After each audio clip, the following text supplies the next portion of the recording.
सबका स्वागत है हमारे YouTube चैनल पे। हम लोग यूपी डीएलएड सेकेंड सेमेस्टर की तैयारी कर रहे हैं और जैसा कि मैंने आप सभी से वादा किया था कि मैं कुछ इम्पॉर्टेंट क्वेश्चन कराऊंगी। मॉर्निंग में हम क्या कर रहे हैं कि टॉप 30 क्वेश्चनों को कर रहे हैं। कल हम लोगों ने सामाजिक विज्ञान को किया था, पढ़ा था, उसके टॉप 30 क्वेश्चनों को देखा था। आज मैं इंग्लिश का करा रही हूँ, कल किसी और सब्जेक्ट का कराऊंगी। साथ में जो शाम को वीडियो आ रही है उसमें ऑब्जेक्टिव प्रश्नों को लिया जा रहा है, अति लघु प्रश्नों को लिया जा रहा है। तो ये सभी आप सभी के एग्ज़ाम के लिए इम्पॉर्टेंट ही हैं और आप लोग तैयारी करते रहिए। आप लोगों का एग्ज़ाम या तो फरवरी के फर्स्ट वीक में हो जाएगा। अगर फर्स्ट वीक या सेकंड वीक तक नहीं हुआ तो आपका एग्ज़ाम फेब में होगा भी नहीं, मार्च में ही होगा और जनवरी में होने की कोई चांस नहीं है, क्योंकि अगर जनवरी में आप लोगों का एग्ज़ाम होना होता तो अब तक नोटिस आ गई होती। तो आप ये सोच के टेंशन फ्री मत होइए कि जनवरी में नहीं होगा तो मैं पढ़ाई ना करूं। आप ऐसा मत सोचिए, क्योंकि फैब में अगर आपका एग्ज़ाम हुआ तो 7 पेपर हैं और 1 महीने का समय है। चीज़ों को अभी थोड़ा बहुत पढ़ लीजिए, समझते रहिए, 10 मिनट 20 मिनट टाइम देते रहिए। इससे आपका कुछ नहीं जाएगा, भले ही आपके एग्ज़ाम टाइम में आपको हेल्प मिल जाएगी कि हाँ कुछ चीज़ें आपकी तैयार रहेगी, कुछ चीज़ें ही आपको तैयार करनी पड़ेगी। बट अगर आप अभी नहीं पढ़ रहे हैं तो एग्ज़ाम टाइम में आपको ज़्यादा मेहनत करना पड़ता है और करते भी हैं बहुत लोग, और करने के बावजूद भी रिज़ल्ट उन लोग का अच्छा नहीं आता है, बैक लग जाता है। तो आप चीज़ों को अंडरस्टैंडिंग के साथ पढ़ते चलिए, समझते चलिए। स्टार्ट करती हूँ अपने फर्स्ट क्वेश्चन से। और इंग्लिश ऐसा सब्जेक्ट है, इतना टफ लगता है लोगों को, इसलिए मैं इंग्लिश ज़्यादा करा रही हूँ। इसके प्रीवियस ईयर प्रश्नों को, सीरीज़ को अगर आपने कई बार कर लिया तो इससे बाहर कुछ आता ही नहीं है। फर्स्ट क्वेश्चन क्या है, और साथ ही अगर आप हमारे चैनल पे नए हैं तो प्लीज़ वीडियो को लाइक ज़रूर कर दिया करिए। आप लोग क्या करते हैं कि आते हैं, देखते हैं और वीडियो को बिना लाइक किए चले जाते हैं। अरे एक लाइक से आपका कुछ नहीं जा रहा है, बट हम लोगों को मोटिवेशन मिलता है कि हम कुछ अच्छा कर रहे हैं। तो प्लीज़ वीडियो को लाइक करिए और शेयर करिए, सब्सक्राइब भी कर लीजिए। अगर चीज़ें समझ आ रही है तो प्लीज़ सब्सक्राइब करिए और बेल आइकन दबा लीजिए, जिससे क्लासेस की नोटिफिकेशन आप सभी को मिल जाए। फर्स्ट क्वेश्चन हम लोग का क्या है कि डॉक्टर वेस्ट का जो न्यू मेथड है of teaching English E must to overcome limitation of which of the following method. Doctor West का जो मेथड है, इनकी सीमाओं को कम करने के लिए इन्होंने किस मेथड का यूज़ किया था। तो अगर बात करें कि ये सीमाओं को कम करने के लिए किस मेथड का इन्होंने यूज़ किया था, तो इन्होंने सिचुएशनल मेथड का यूज़ किया था। The productive skill of language are, दो ही स्किल्स पूछे जाते हैं और दो ही स्किल्स में सारे आपके हो जाते हैं।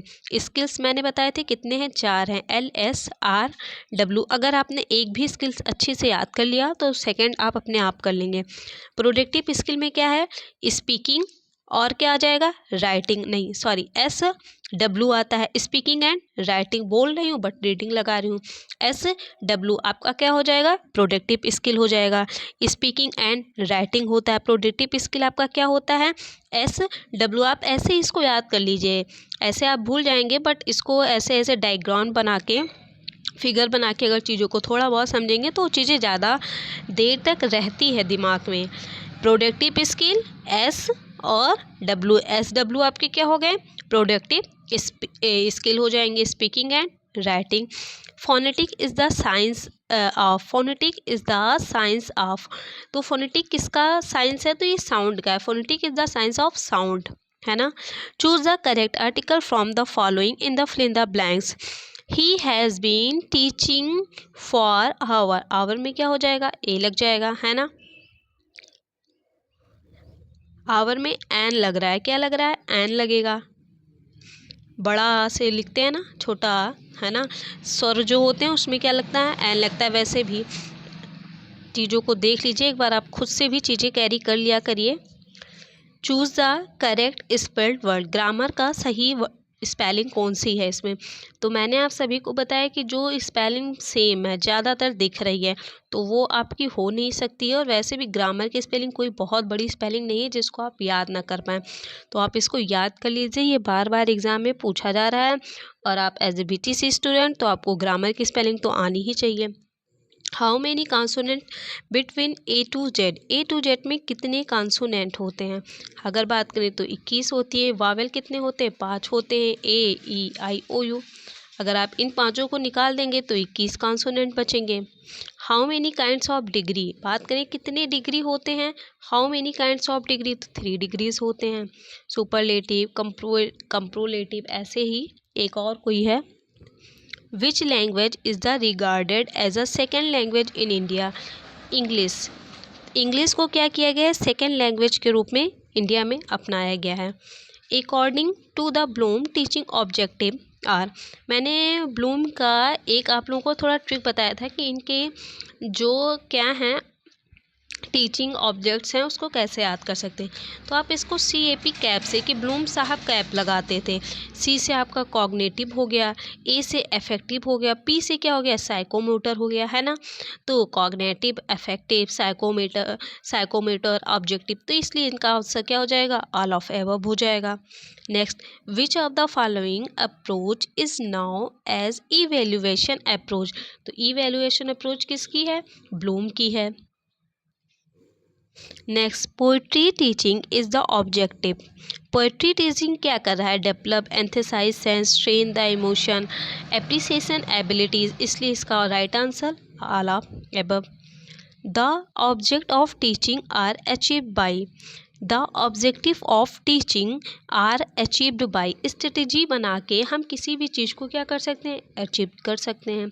Next, bilingual and audiolingual method are used in teaching, bilingual and audiolingual method are use of teaching, हम सेकेंड लैंग्वेज पढ़ाते समय आइडियोलैंग्वेज का भी यूज़ करते हैं और क्या करते हैं, audiolingual method use in teaching, bilingual को पढ़ाते समय, मतलब जिसमें हिंदी इंग्लिश हो। The structure approach is an English approach of teaching, structure approach में हम क्या करते हैं, structure approach is an approach of teaching के लिए। Which letter silent in the word guide, guide पढ़िए आप, आपको खुद समझ में आएगा कि गाइड पढ़ते समय क्या साइलेंट आ रहा है, तो यू यहाँ पे साइलेंट आता है, गाइड पढ़ते हम लोग की ना कि गाइड। थोड़ा आप खुद पढ़ के देखिए, चीज़ें अपने आप समझ में आएंगी, कुछ चीज़ें आपके अंडरस्टैंडिंग बेस्ड भी होनी चाहिए। नेक्स्ट क्या है कि aims of teaching grammar is are, aims of teaching is grammar, आप क्या कर रहे हैं, ग्रामर क्यों पढ़ रहे हैं, तो डेवलपमेंट अंडरस्टैंडिंग लैंग्वेज के लिए भी आप पढ़ रहे हैं, क्या है, टू डेवलप साइंटिफिक एटीट्यूड भी अच्छा होना चाहिए इसलिए पढ़ रहे हैं, to assimilate the correct pattern को समझ सकें इसलिए भी कर रहे हैं, तो इसलिए इसका right answer all of these हो जाएगा। Kinds of teaching ads, teaching ads कौन कौन से हैं, आइडियो विजुअल एड्स भी हैं ना, विजुअल एड्स भी हैं, आइडियो हैं, इसलिए ऑल ऑफ देम हो जाएगा। What does the pronunciation include, fluency के लिए भी, रिदम के लिए, पुश के लिए, पाउच के लिए, इसलिए ऑल ऑफ अबव हो जाएगा। To the objective of the loud reading is are, loud reading हम लोग क्यों कर रहे हैं, टू द प्रैक्टिस के लिए भी करते हैं, अंडरस्टैंडिंग मीनिंग के लिए भी करते हैं, to prepare people of the effective silent reading के लिए, इसलिए ऑल ऑफ अबव हो जाएगा। Modern teaching is, modern teaching क्या है कि ये चाइल्ड सेंटर है। नेक्स्ट क्वेश्चन देखते हैं, audio visual sense of the learner are facilitated by the education television, इसमें क्या हो रहा है कि आइडियो और विजुअल मतलब दिखाई सुनाई दोनों पड़ रहा है, तो इसलिए क्या हो जाएगा, कौन सा ऐसा है इसमें जो फैसिलिटेट कर रहा है, तो एजुकेशनल टेलीविज़न जो है उसमें आइडियो विजुअल दोनों एड्स हैं।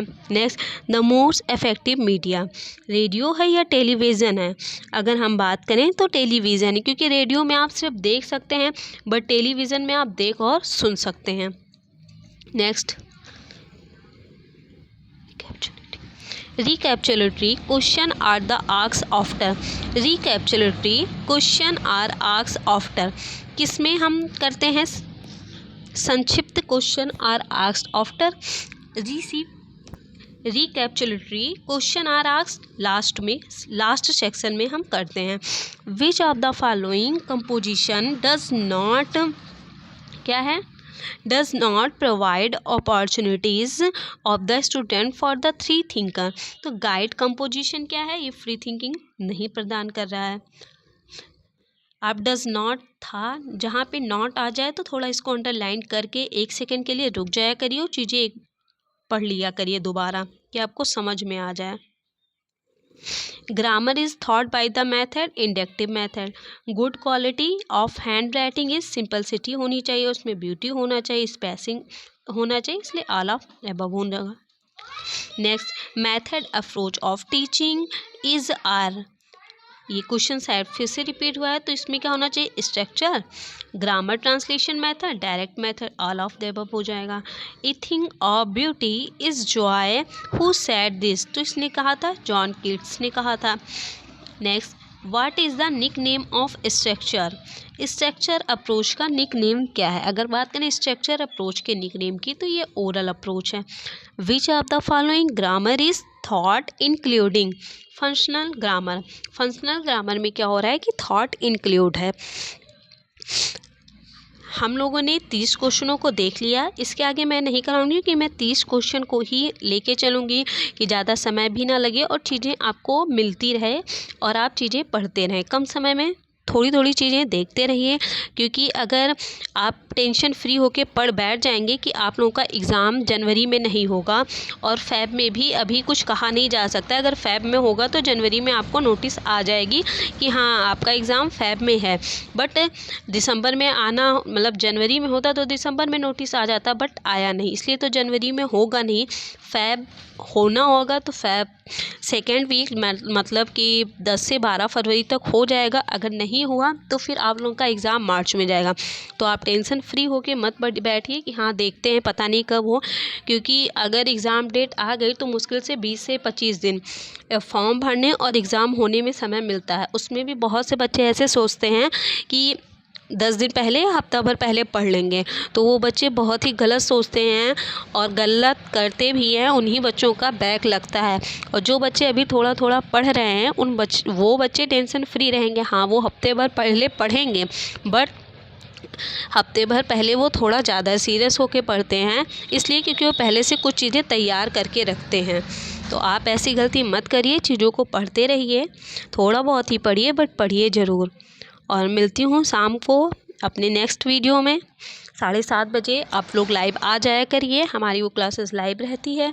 और कोई भी क्वेरी रहा करे तो आप क्वेश्चन ज़रूर पुटअप करिए। अगर आप चैनल पे नए हैं तो प्लीज़ चैनल को सब्सक्राइब कर लीजिए और बेल आइकन दबा लीजिए, जिससे आपको क्लासेस की नोटिफिकेशन मिल जाए। मिलती हूँ नेक्स्ट वीडियो में। धन्यवाद।